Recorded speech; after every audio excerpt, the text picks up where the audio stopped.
Good morning, friends, wherever you are, and welcome to today's Cichlids and Coffee.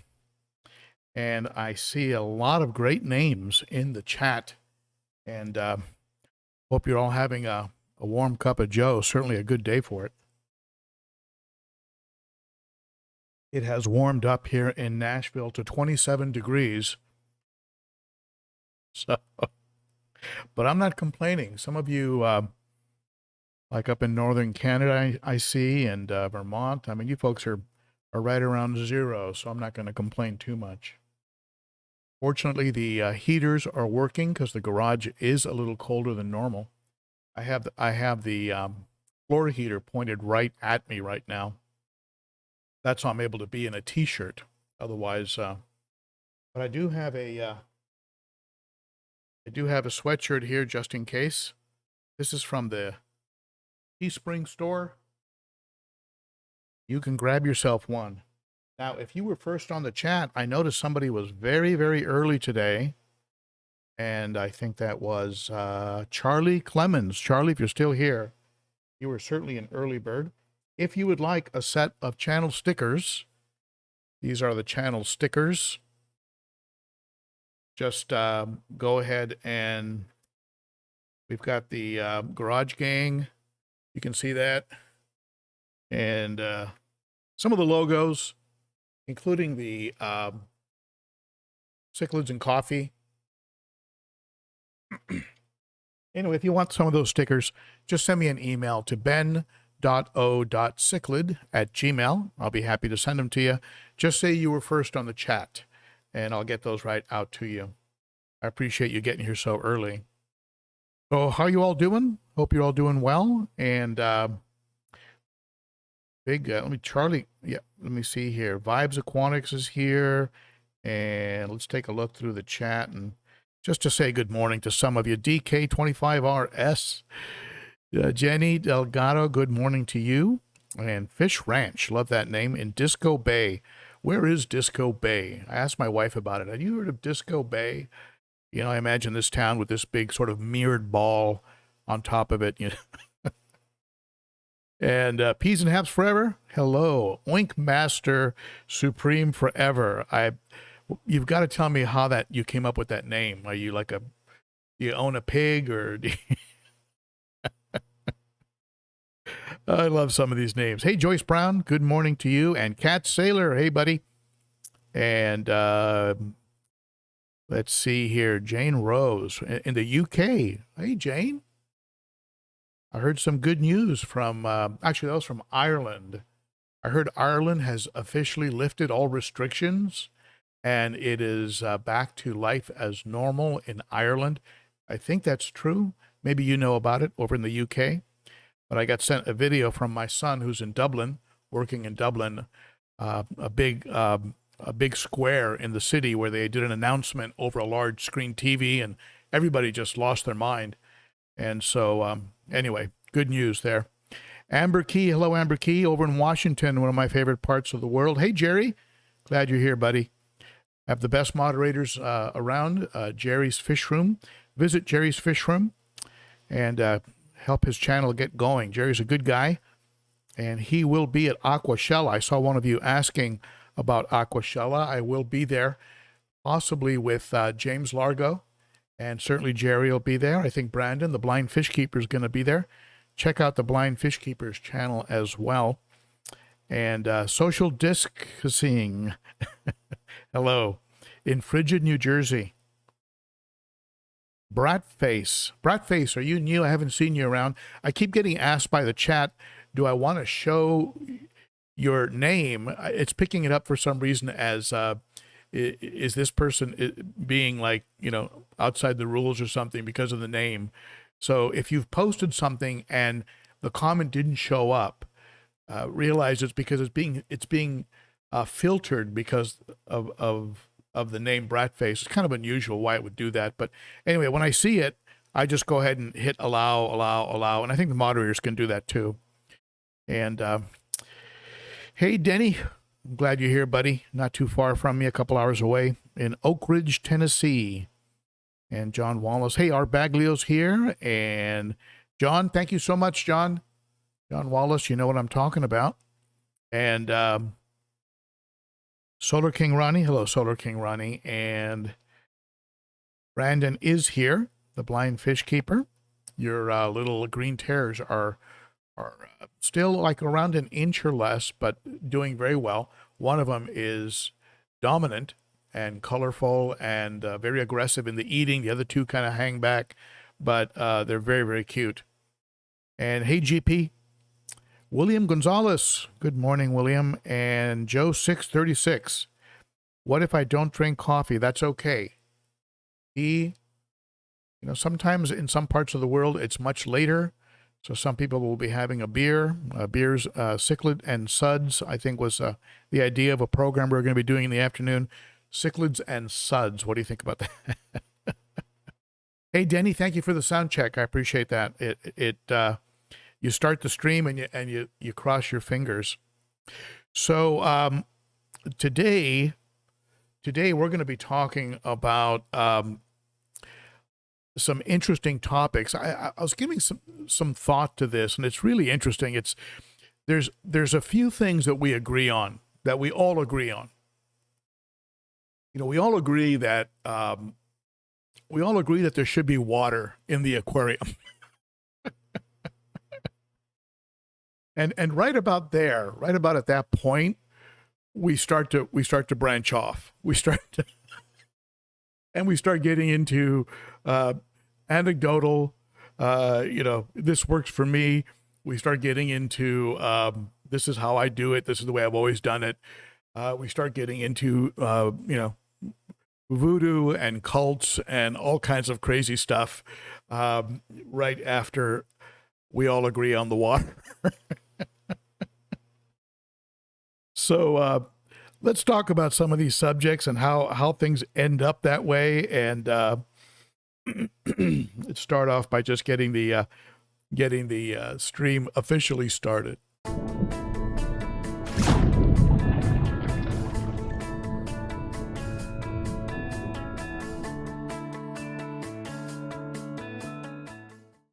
If you're new, be sure to hit that subscribe button and the bell and that thumbs up.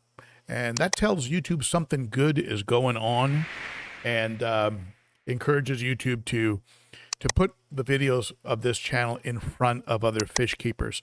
I appreciate it if you can do that. And for those of you who would like to support the channel, let's just get the commercials out of the way right now. Consider becoming a Patreon up there in the corner. And it's also under every one of my videos. Patreon start as low as $3 a month. And it helps to keep things rolling. And I'm actually using Patreon to cover my trip to Aquashella, and a good part of it anyway. So it really is helping. And also visit the Amazon store. I've got a lot of goodies in there. And also anything you buy on Amazon after you've used the Amazon link will give the channel a credit. If you want t-shirts and mugs and all kinds of good stuff, that's at the Teespring and the Spring store. So be sure to visit the Spring store as well. A big shout out to my moderators and all of you for showing up, and also to the Cichlid Shack, who is the sponsor of the channel. And by that, what I mean is James helps me out with fish and food and good stuff and tanks, and he's just sort of my channel's angel. And if you go to the Cichlid Shack, use Shack Attack 10 for 10% off on products. And if your fish order is over $100, use Shack Attack 15 for 15% off. Okay? So just want to go ahead and pay the bills.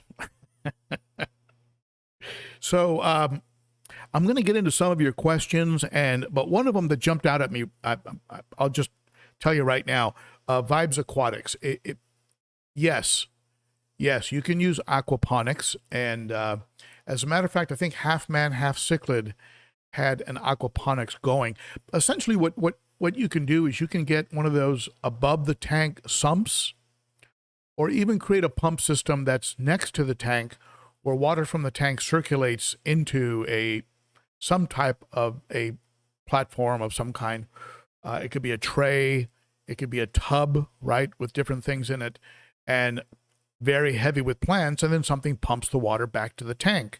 And I'm sure that would help. It would help with ammonia. Plants love ammonia, and of course, and then by extension, nitrates. Right, your nitrates would also be down. So yes, aquaponics can be used. I have used plants in an African cichlid tank. It was fine when the cichlids were small, but when the cichlids put on size, they went ahead and destroyed them.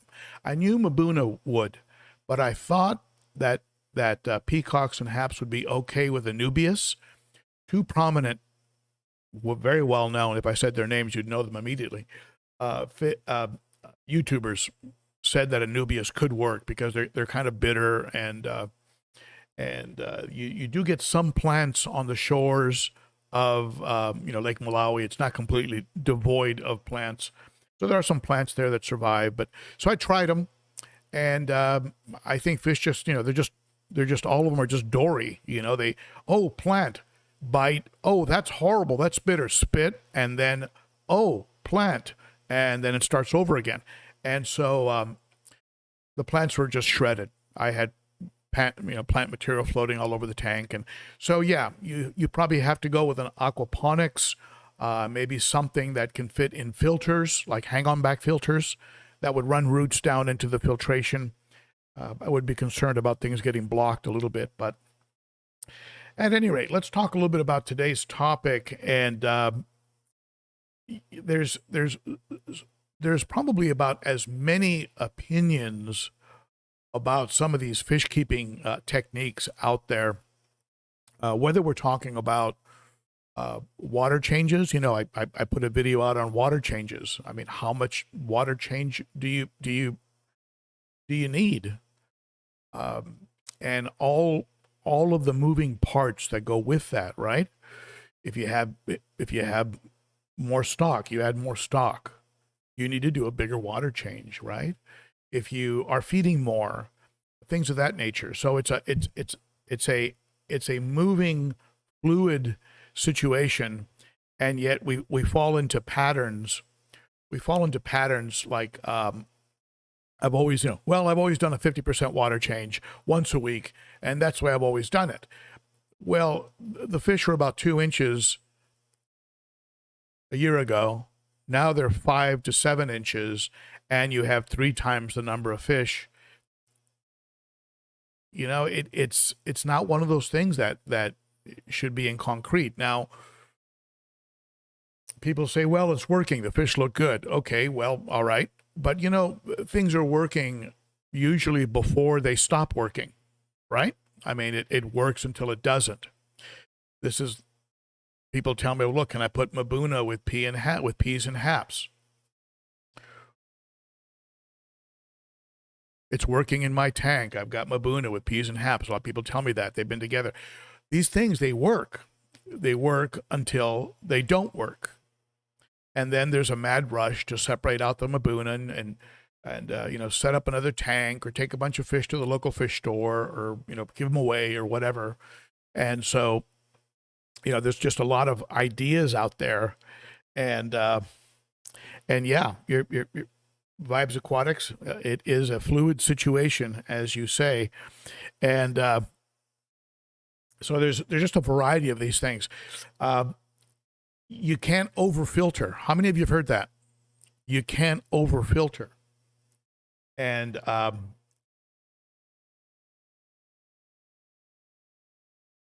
think from a practical viewpoint, you get to a point where you're wasting energy, and you're actually you're increasing your risk factor. Keep in mind, the more mechanical things you have going on, the greater chance something's going to fail. So the more filters you have, the more higher the probability that one of them is going to start leaking. It's like someone asked me the other day about inline heaters. I don't use inline heaters because I don't want to cut a hose and create 2 more connections that could potentially leak. And so that's why I avoid inline heaters. I'm sure they've probably been working great for a lot of people for many, many years. The only concern I have about the OACE canisters with the built-in heaters is that if the heater malfunctions, what is that going to create a problem? I'm just not sure. I just got to find out more about that system. But at any rate, the looks like Ilzat Dulkin. Am I pronouncing that right? Thank you for that super chat. I appreciate that. May I ask you that how much chlorine African cichlids can take? Because I lost 2 of my big guys to an unusual amount of chlorine last week. Thank you, sir. Well, I would say that it's funny because you can hit a tank with a little bit of chlorine, like you forget to condition the water. I'm assuming that's what happened. And some fish are fine and some die immediately. So some of these fish have different levels of hardiness. Ideally, you have 0 chlorine, 0 parts per million. I wouldn't risk, and I wouldn't test the tolerance level for chlorine at any parts per million, because it's just very, it just irritates them tremendously and can impact their ability to breathe. I would say 0. Don't mess with it. And however, if you do mistakenly end up with a little chlorine in your tank, you're going to find that some fish are going to survive it. There are certain fish out there like black skirt tetras, I've heard, are very, very hardy. People use them sometimes when they're trying to get a tank, up and running and cycled, just to put something in there that they can feed, and they make it. They're okay. They'll get 5 or 6 of them, and then they take them back to the fish store when they're done, or give them away. But I hope this is helping your question. But my answer is 0. My answer is 0. Don't risk it. I mean, a couple parts per million, it might be, they can tolerate it, but chlorine, things like chlorine, ammonia, nitrite,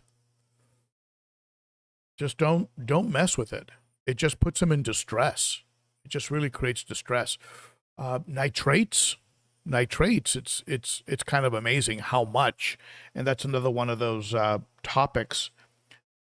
You have people out there who assert that your nitrates have to be, under 10, and they're constantly going for the holy grail of the 0 nitrate tank.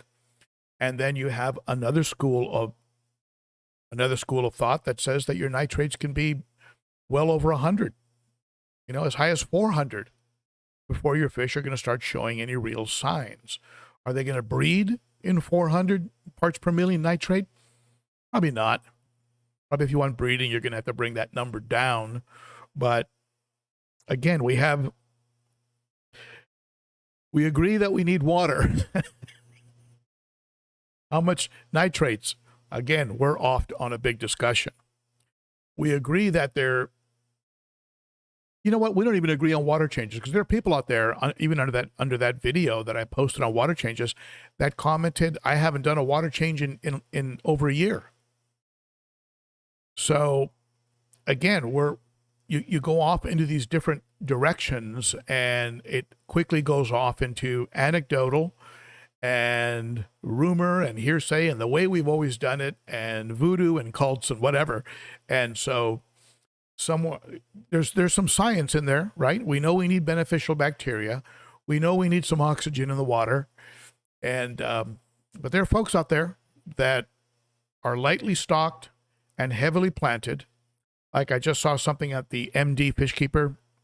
He has this beautiful bowl, and it's a beautiful planted bowl. There's no filtration. He's just got some shrimp in there and some little teeny fish and a lot of plants. And the thing is absolutely pristine. And it's all being done with just nature. Nature's keeping it clean. He has a little bit of evaporation, and that leaves a little bit of a ring, a sediment ring at the top, wipes that down and tops it off, and that's all he does. And it's beautiful. Evan Rifkind, off topic, but can you share what video editing software you use for your videos? Thank you, sir. Now, Evan, I use a thing called Vegas Pro, and but honestly, I don't recommend it. I use it because I learned it, and the learning curve was long, and now I'm kind of stuck in it.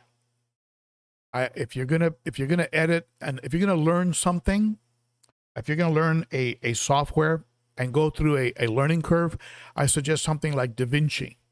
You can get DaVinci editing software for free. Download the free version. If you like it, you can then buy it. It's a one-time fee. It's not like some of them where you have to pay every year. It's a one-time fee, and it's DaVinci. And I've heard great things about it. I used it. I sampled it, and it's very feature-rich. They're very famous for their color correction. And now, that's when I'm using. That's when I use my my camera. I use a Sony 6400, and then when I record with the camera, I then take out the memory and put it into a special disc, a memory stick, into the computer, and then I use the Vegas Pro. When I'm filming with my phone, I use Viva, V-I-V-A. It's just an app you can download. Has a lot of features. You can do the entire project right on your phone and upload it directly to YouTube. So those are the softwares I use.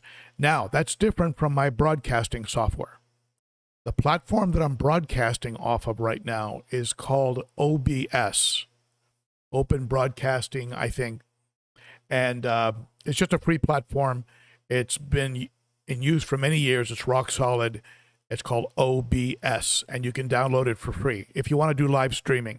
You can also use it to film with, to film and edit, OBS. So, at any rate, I hope that helped, and I thank you for that super chat. So, what other type of topics are quickly go into the realm of voodoo? Let me get back to overfiltering. You're only going to have, right? You're only going to have, and we've talked about this before, you're only going to have as much beneficial bacteria as your bioload can support. So depending on how much you're feeding, right? And that's creating a bioload. That's creating waste. Your fish are creating waste, right? They're creating a lot of detritus and waste. Your plants, if your plants, die or break off, they become part of the waste.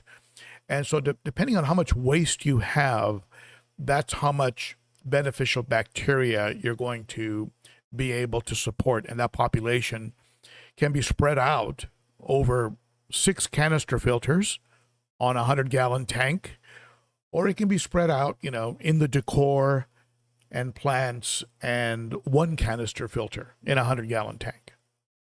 So, I could see how some people would think the more filter media I'm running that water through, the more particles are going to get picked up, the longer I'm going to be able to go between servicing because so many filters are carrying the load. I get it. I understand the thinking. However, I do think you start getting into the area of waste. You're just consuming too much energy, right? You're a lot of wattage, and you're also increasing your risk of leaks, water leaks, equipment failures, and things of that nature when you go beyond a certain amount. I think if you're turning your water over, and again, this will get into discussion. Some of you agree with this, and some of you will not. But I think if you are turning your water over 5 to 10 times an hour. So for simplicity, let's say you have a 100-gallon tank. So you're turning that tank over 500 gallons per hour to 1,000 gallons per hour. You're going to be kind of in the sweet spot, and you're going to have enough water traveling through filter media, right, through sponges and flowing over biological media. I think you're going to be okay.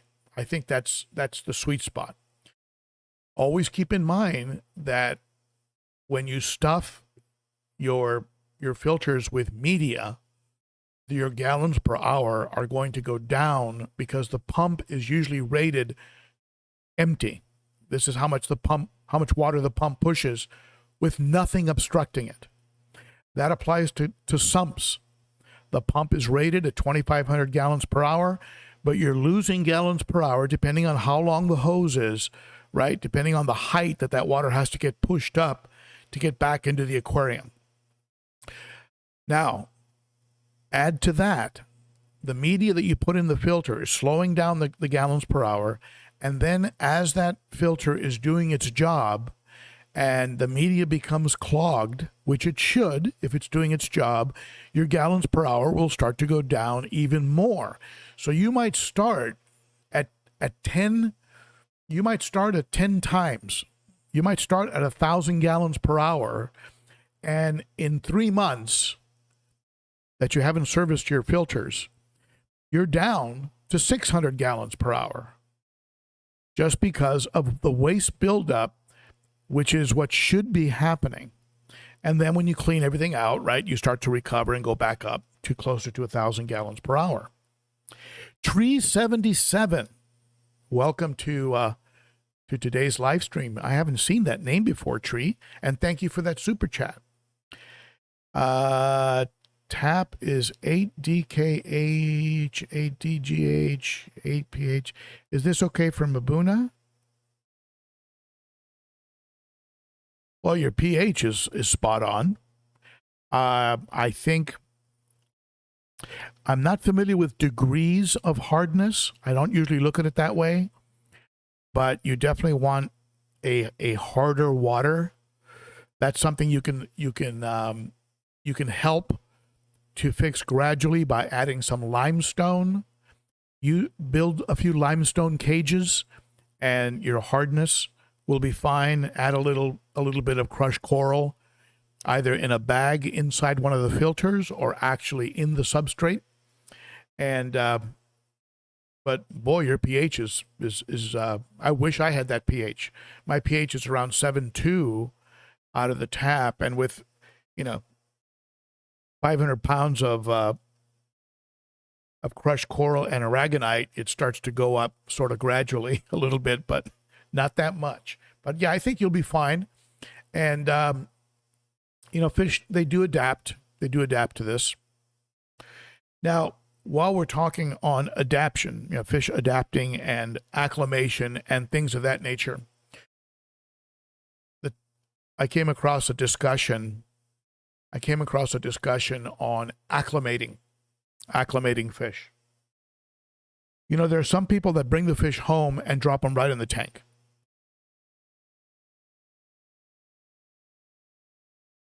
And as a matter of fact, if I understood Rachel O'Leary correctly in her acclimation video, and this is somebody who has received thousands of fish shipped to her over the years, and her number of die-offs went down a large percentage, like 30%, when she started she'd get the fish and she'd put them right in the tank, immediately in the tank. No floating, no temperature matching, nothing, just right in the tank. Because she felt that when she weighed the factors of the stress of being in the bag, in that waste, compared to the stress of a few different degrees. Now, keep in mind, the boxes were sitting in her warmed fish room. So they were to some degree temperature matching, but she wasn't floating. Her total objective was to move the fish to get them out of the stress of having been in that bag, and who knows where they came from. Indonesia, right? Some of them were from right from Asia. They came a long way, and they're very stressed. They have a lot of buildup in the bag, right? A lot of ammonia buildup. And apparently, if you use a drip, a trickle type of acclimation where you're dropping little bits of tank water in there and Apparently, the second you open the bag and the oxygen mixes with the ammonia buildup, apparently a chemical reaction occurs that is very, very hard on the fish. And a 30% change in the die-off when she went straight to plopping them right in the tank. Now, those fish are coming from far away. Maybe they were shipped, maybe it took 24 to 48 hours, maybe 72 hours to get to her. I don't know. That's a tremendous amount of waste can build up in that bag. When I get a fish from a local fish store, I mean, I'll float them, and but then I flop them. I drop and flop. I either reach in the bag and very gently grab the fish and very gently drop them in the tank, or I pour the bag through a net so that the liquid goes through the net into a bucket, and then after netting the fish, I drop them into the tank. It's called flop and drop, and apparently this is a lot less stressful for the fish. I've never lost a flop and drop fish. I just haven't lost them, at least not from that, like within 48 hours of getting them. I've lost them when a jerk in the tank beat the daylights out of them, and then I couldn't save them, but I didn't lose them from the drop, and from the flop and drop. Fish Wrench, thank you. Discovery Bay. Okay. Discovery Bay. So Disco is short for Discovery Bay. Well, I'm going to look that up. Fish Wrench. Thank you. Thank you for that super chat. I appreciate that. And hey, Paul Bowen comes in big. Enjoy your trip away. Have a drink or two on me. Thank you, Paul. I appreciate that, buddy. And I'm glad you're here. And by trip away, are you talking about Aquashella over in Orlando at the end of February? I hope you folks can be there. I'm going to be walking around a lot, but I'll also be around at the fish tuber area. And also I will be doing a live stream using the Aquashella fish tuber facility. And I'll be interviewing probably James. I'm going to have James, if you're listening, this is the first time you've heard of this, but I'll be interviewing James at Aquashella and possibly interviewing Joe, the co-owner of Glass Cages. So I'll have a couple interesting characters there to speak to, and it'll be done on the Aquashella channel. I'll probably be filming with my own equipment as well, so I can keep some of the content. I don't think they care about that. So, hey, KG is here. It's so funny. I remembered that, Kevin, that I didn't send you the link. And I said, well, he hasn't been showing up recently, but, I thought about it, and here you are. Of course, the one time I didn't send you the link, right? And I didn't go to bed till about 2 a.m. last night. I was doing editing and all kinds of stuff, and I had a cup of coffee late in the afternoon, and so I couldn't go to sleep anyway. And anyway, so some of you that I did get a link to didn't get it till 2 in the morning. So, all right. So what other voodoo and aquarium keeping cults are there out there? Oh, let me see. Never do a water change. The slow drip acclimation, that you can filter enough. There's some folks that, and I've done this, there's some folks that will not feed their cichlids for a day or two to clean out their intestines, which I don't think is a bad thing necessarily. There are some people that tell you that you shouldn't do that because they get worked up. They'll go after each other and attack each other. You've got to keep them fat and happy. And I do include some vegetables, some spirulina to help keep them cleaned out. But you'll get as many different opinions on that as there are fish keepers. So here's another one. Heavily stocked versus lightly stocked. Boy, oh boy, that'll get you into a good discussion. And I tell you, I'm in a sweet spot right now. I have a video coming out on on this momentary peace and why I think I have this momentary peace. I have a theory as to why I think I have peace right now, and I share it in an upcoming video. And but some people say you have to be heavily stocked, twice as many fish as I have right now. That would be the way they would recommend it, and some would recommend that I take all the decor out. At the same time, in the same discussion, you'll see people that go, hey, I went lightly stocked and I have decor in there to create a break in the line of sight so fish can hide and fish can take a break. Now, when you hear that, my video on, it's called Aggression Solution. And maybe I'll release it tomorrow. I have about 4 videos I can release. I have a species profile on Fuscos. I have the aggression solution. I have a video on there's a couple of other topics. Let me think. A topic on why fish keeping is so important right now at this point in time in what's going on in the world, and why fish keeping is just turning out to be absolutely vital for the sanity of a lot of folks. I've just a short little video on that, and so I've got several subjects coming up. But anyway, let's see what you're talking about in the. I know the chat's been moving pretty quick here. Let's see what you folks are talking about.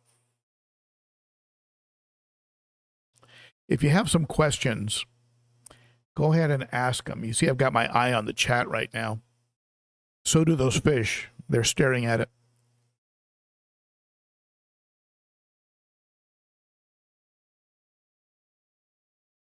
Thank you, Michael. Michael Banks, I appreciate that. First timers are very, very welcome. Just bought a 125 gallon for my Severums. Do I need to worry about the weight of the aquarium? Are you on a first floor? If you're on a first floor and you're up against a wall, you should be okay. Think about, people will bring in a tall bookcase and fill it with hardcover books. How much does that weigh? That weighs a ton. So a 100-gallon aquarium should not be really, unless there's something defective. If your floor has some, maybe a few dips here and there, if there's some integrity issues, I guess you can go under the house and you can buy some of those jacks from Home Depot, and you can, help support the beams that way. There is a whole technology to it, but I think that at 120, I don't think you need to worry unless you're on the second floor and, usually you find a support wall. Usually that support wall is, you go up against a support wall, you're going to be fine either way. I had a 150-gallon on a wood floor in the house I had in California. No problems at all. None. And on the other side of the wall, there was a jacuzzi tub. And when that tub would get filled up, the tremendous weight on the floor. So, all right. So let's see here. Let's see your questions.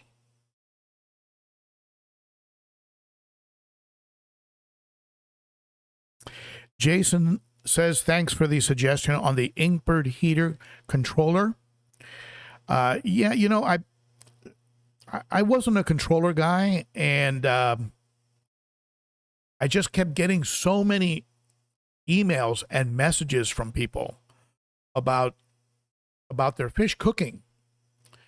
And there's another discussion we can have. Do you go 3 watts per gallon, or do you go 5 watts per gallon? I've got 1,000 watts. 1,000 watts on this tank right here. This is a 210 gallon. 210, if you measure it from the outside of the glass. If you measure from the inside of the glass, you actually come up with a different amount of water. So it's not really 210. Now, add all of the decor displacement, right? Hundreds of pounds of aragonite and crushed coral. So what have I really got going on here? Honestly, 210-gallon aquarium, that's probably, in all honesty, 180 gallons. I add another 15 to 20 with the sump. But at any rate, 1,000 watts, 200 watts in the sump, and 800 watts of heat in the aquarium, and a lot of circulation with a power head that, or rather a wave maker that just turned on, and the output from the sump rated at 2,500 gallons per hour. So I keep my tanks in the high 70s. They tend to do better, 78 to 81, somewhere in there, 78 to 80.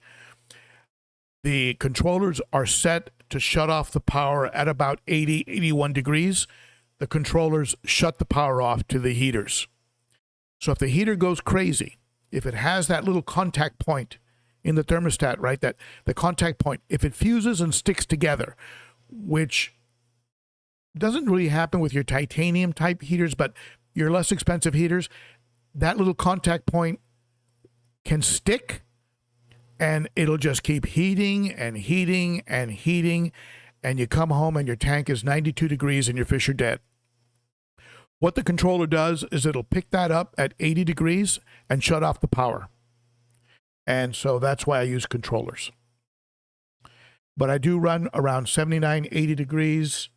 That's where I like to keep it. And I tell you, the heaters are working hard right now because this fish room is probably in the 60s right now, probably in the 60s. And I have a heater right on me, and I'm kind of cold right now. Hey, some super chats. The super chats are going crazy. Let me see here. Let's go back here. I thank you for those super chats, my friends. And we caught Paul. Big thank you to you, Paul, for that one. I think that one was in pounds. And John Wallace. Let's show Ben some support to move forward with the 300-gallon tank build. I just talked to Joe at Glass Cages. We're working out the logistics. I got to have the room ready for the delivery. I've got to have 6 people here because it's a very heavy tank. So I got to have 6 people here to bring it in, put it in position. So thank you, John. I appreciate that. The 300-gallon is going to happen. Right now, I'm leaning to make that a South American only because the Viejas are getting big, and I think they just need that room. They just need that room. And, of course, the Jack Dempsey, the Green Tears, those are all going to get big. They need to go into a bigger tank. So we'll see. We'll see. GP, $10 for the 300. Thank you, GP. I appreciate that. Not only does he volunteer as a moderator, but he throws a little money into the pot like John Wallace. I appreciate that. And let's see, looking forward, watching the tank develop. Amber Key. Thank you, Amber. I appreciate that. And Carrie Pitt comes in. You have some of my favorite followers, Ben. This is a good group of people. It really is. It really is. And I'm not saying that to brag or anything, or, there's a, I don't know, how do I call it without sounding corny? There's a vibe. There's a vibe in this group that is helpful. It's decent. It's respectful. And it's knowledgeable. It's not condescending. You guys help each other. The conversations I read in the chat between each other, I love, right? You folks have a sense of humor, which I think is probably so vital, especially today. Hey, Frank. Frank in the house throws in a little bit for the 300. And yes, I will see you at Aquashella. Be sure to find me and introduce yourself. And I will see you there. Belly Up, what are your feelings about pH levels in cichlid tanks? Mine never gets above 8. Never had an issue, just curious. Well, here's my honest feeling. I think you shouldn't be unless you really had your heart set on African cichlids and lived in a very low pH area, I wouldn't use buffers. I think that it's such a hit and miss kind of thing. And again, when I say that, I'll get 10 people in the chat that'll say I've been using buffers for years, no problems, blah. I get it. But I even released a video a few years ago, and maybe one of the moderators can find it. It's called Stop Chasing pH. Because your fish, unless it's a huge change, and keep in mind that every increment, what is it, 100 times difference between 7 and 6? 7 is not just a little bit more than 6. 7 is 100 times more than 6. 8 is 100 times more than 7, right? That's how the increments of pH go, if I understand it correctly. So, but I think your fish will acclimate, and you're better off with acclimated fish to the pH you can provide than you are constantly chasing pH and adding things that one time you forget to add, or for whatever reason you don't add the right amount one time, and all of a sudden there's a drastic change, and that shocks the heck out of the fish. So now I will say this: if you do large water changes and the tap is different from the tank, you have limestone, you have aragonite, you have things that are buffering, and you went for a long time without a water change. A lot of buffering occurred. Now your tank's at 7.9, your tap is at 7.2, and you're filling the tank. I would suggest that you fill it very slowly. Yes, it'll take a lot of time. Yes, you'll have to hang around, but just let it fill up slowly.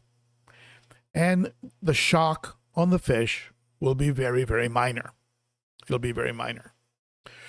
Now, does that contradict what I said about the drop and flop?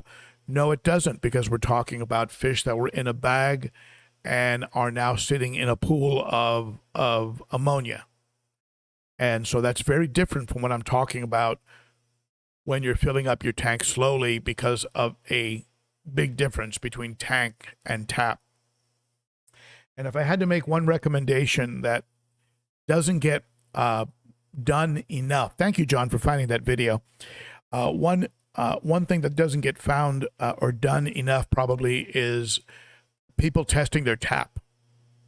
I mean, sometimes that can be very eye-opening. All of a sudden, you're getting ammonia through the tap. All of a sudden, you're getting a high level of... When I was in California, my tap water was almost pristine. You almost didn't need to condition it. And by the time I left California, I was getting almost 20, 30 parts per million nitrates out of the tap. So it changes. It changes. They have different policies. Now, another area of discussion. Some people say I fill up a tub, I let the tub sit, and then I fill my tank from the tub. The tub has a heater, so it's temperature matched. I get it. But years ago, things like chlorine would gas off. And we've talked about this before. Now they're using chloramine. And chloramine doesn't gas off. It stays in there, and it's toxic to your fish. So letting the tub sit and then filling from the tub, you still need to condition, and you're probably going to end up with the same net result conditioning directly from tap to tank using a Python. So, but again, it's been working for you. So what can you say? You know, person says that's been working for me. Well, then good, keep doing it that way, right? I mean, I never suggest that people change things when they're having success with their tanks, right? But again, just keep in mind, a lot of moving parts. It is a fluid situation.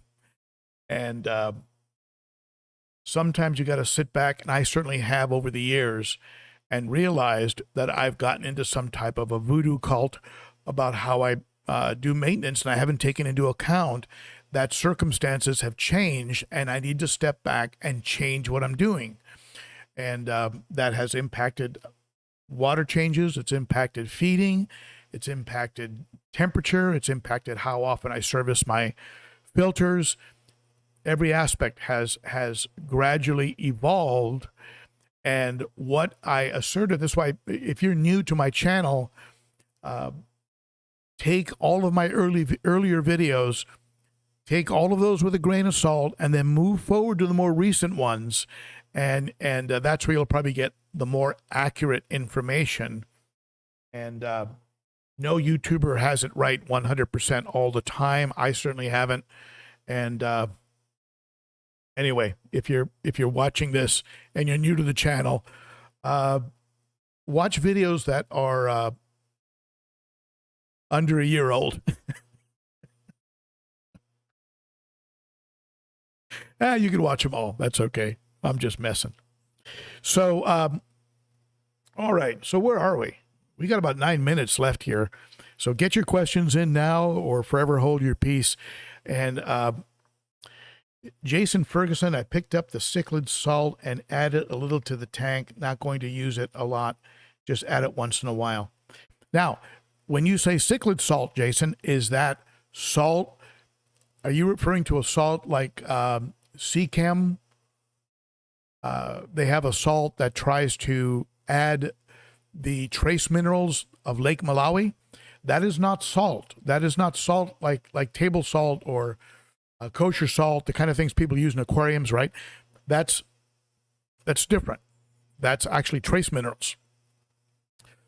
And as opposed to just like the salt that you would use because you want to treat a fish who has, let's say, some constipation. A fish is looking a little bloated. You put them in a smaller tank. You add 1 tablespoon of kosher salt for every 5 gallons, right? You dissolve it in a cup and then add it to the aquarium, and the fish is able to clean themselves out, and then you add them back to the tank. I had that happen with my, where is he? Autopharynx tetrastigma. My Autopharynx tetrastigma looked like a puffer fish. I'm not kidding you. He looked like a puffer fish. There are other diseases that can look like this, and I thought he might have had some of those, and he was a goner.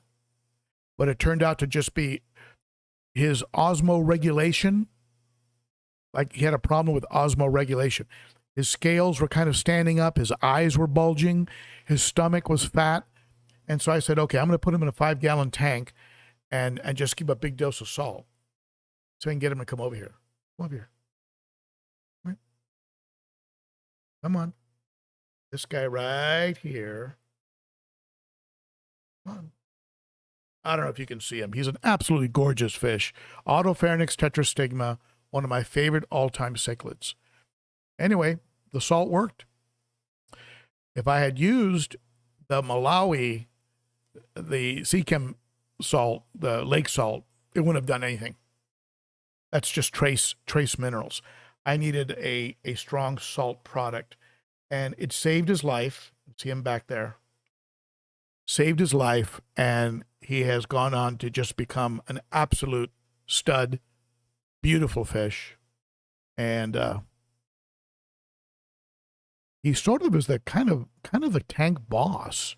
I don't think he messes with the living stone-eye, but he doesn't back off from the living stone-eye. So let's see here. Did I miss anybody? KG Cichlids, 1999. What's going on? Have you lost your mind, Kevin? Thank you, buddy. If you have TE, watch this. Now, TE, Kevin, tell me, what do you mean by TE? What am I missing here? Tell me what TE is.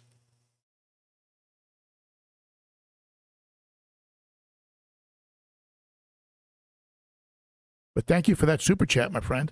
I think I will check that link out. Not right now, but I will. TE. All right. Not familiar with that one. If you're still there, Kevin, enlighten me. Oh, Tank Envy. Okay. Is that what that is? Tank Envy? Short for Tank Envy? Okay. So is that a link to a beautiful tank? Is that what that is? And I'll tell you, sometimes you look at tanks and your mouth waters. I've been going to a lot of the planted tank, some of those YouTube channels. And my goodness, there's some gorgeous setups. I mean, I'm talking like enchanted forests underwater. And so I'm in a little bit of that TE right now myself, just starting off with plants. And I've never had plants before. I mean, not something I would do with African cichlids. So I'm definitely going through some TE right now. Carrie Gold comes in with 5. Thank you, Carrie Gold. I appreciate that. Never had a canister as I only had small aquariums. Watched your canister filter videos when setting up my first 75. Well, I'll tell you, I like canisters. They're quiet. They're out of the way. They don't require you to need a lot of space behind the tank like you would with a hang-on back filter. They're not as intimidating as a sump, even though once you understand a sump, you realize that it's actually very, very simple. But I like canisters. I will be totally honest with you. I am dreading having to pull the FX6 out from underneath this tank, because this tank has those cutouts that you remove. And so I've got a big bottom front that I have to get that canister up and over. And so I am dreading a little bit servicing the FX6. There are ways of removing some of the water of the FX6.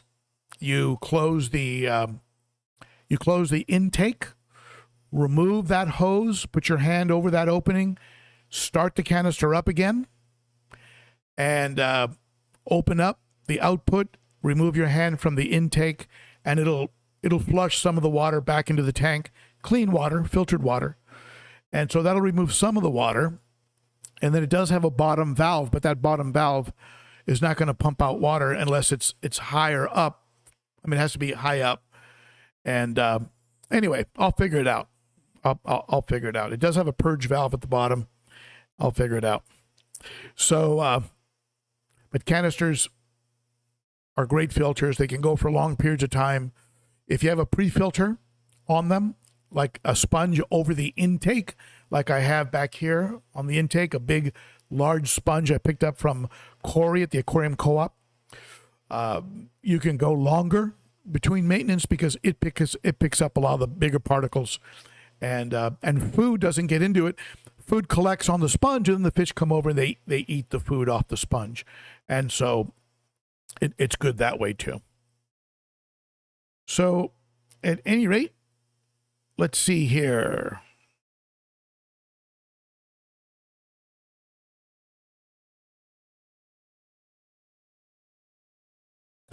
Well, there you go. Bratface, talk to a structural engineer before setting up a 75-gallon tank. Recommendation was to set it on an exterior wall and perpendicular to joists. So you're going to put it on a wall that's to the, so what you're talking about are support walls that support the structure and that have, and then you're going to find where the big support beams are, and that's where you're going to put the tank. So it might require, crawling under the house, taking a look, but yeah, that's rock solid advice. And if you've ever seen a picture of a tank that was involved in a floor failure, it is frightening, very frightening, very alarming.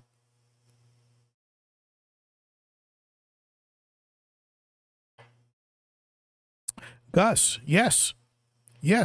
Watch my last 5 or 6 sump videos. I have a sump playlist, and I'll tell you, once you dial in a sump, it is so easy. And I'm using socks. They're called filter socks. And I'll just show you one. Hold on. Watch the fish for a second.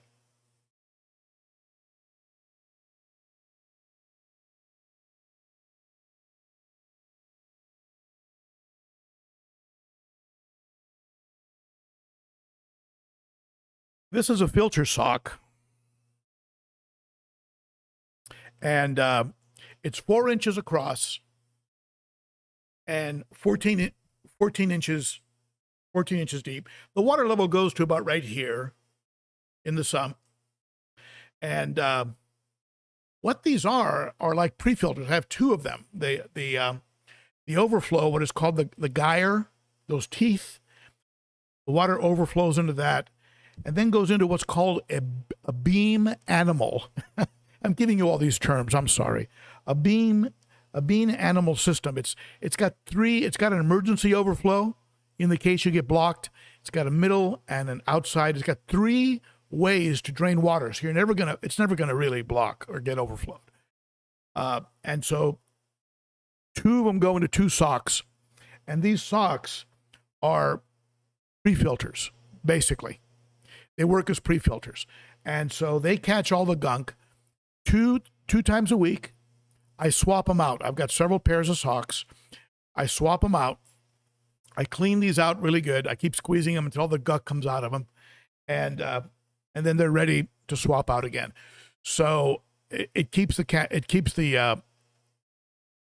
sump, pretty clean. And then I've got a wall of sponges. And that's it.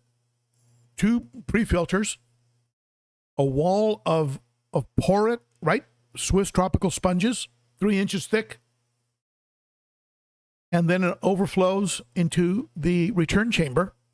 It's the simplest sump imaginable. it's a DIY, I did it myself, bought some glass, and there's lots of videos on how to do them on the internet. And I have a C-shape pump in there from Italy, rated at 2,500 gallons an hour. And so it's moving a lot of water. And then I count mostly on the decor and the substrate to be the home of beneficial bacteria. So I don't have any real media in the sump. There's no media in there except for the sponges, which again, we can get into a great discussion on sponges being in some ways the perfect beneficial bacteria media. In my FX6, it's basically all sponges. I did happen to have an old bag of garden pumice. You can buy this any garden store, and some people will argue that it's the same thing as Seachem Matrix.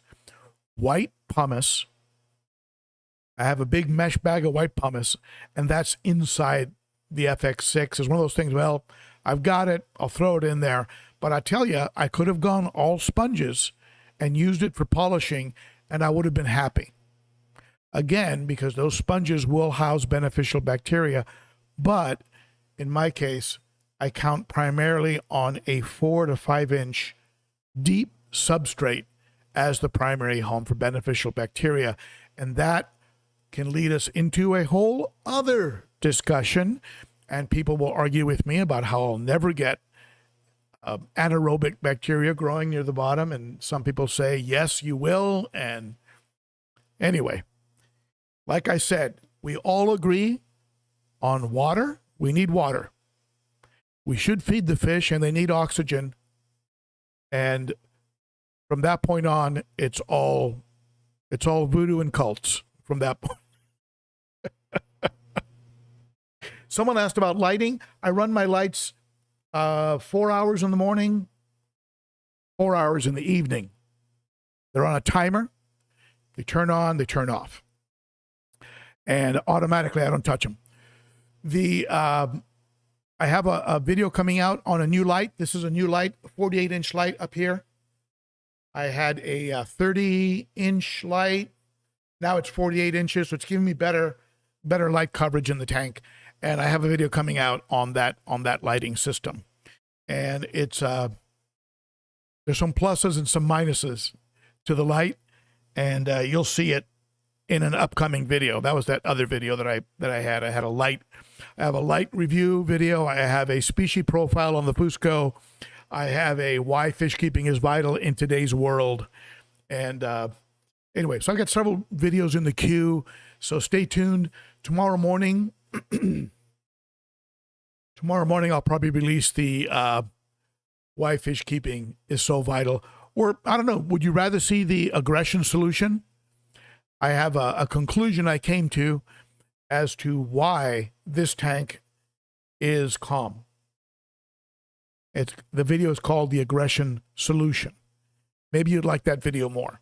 Just tell me in the chat, you want aggression solution, or do you want the Fusco species profile? Do you want why fish keeping is vital in today's world, or do you want to see a review on an LED light? You tell me in the chat. I'll let you guys choose, you guys and gals. All right. So I think that's good. I think we're 6 minutes over. Thank you, everybody, for spending an hour with me on your Saturday. It's very appreciated. You are the best. Someone mentioned it in the chat. It's true. You're the best. You're the best group of people. And I sit in, if you watch other live streams, you know that I lurk, and I sometimes will comment, and I see what's out there. And you guys and gals are the best. You really are. I thank you for showing up. Thank you, Super Chatters. And thank you to my wonderful moderators. They really are the best. And also, thank you so much to my Patreon, my founding Patreon members. You can see them listed here.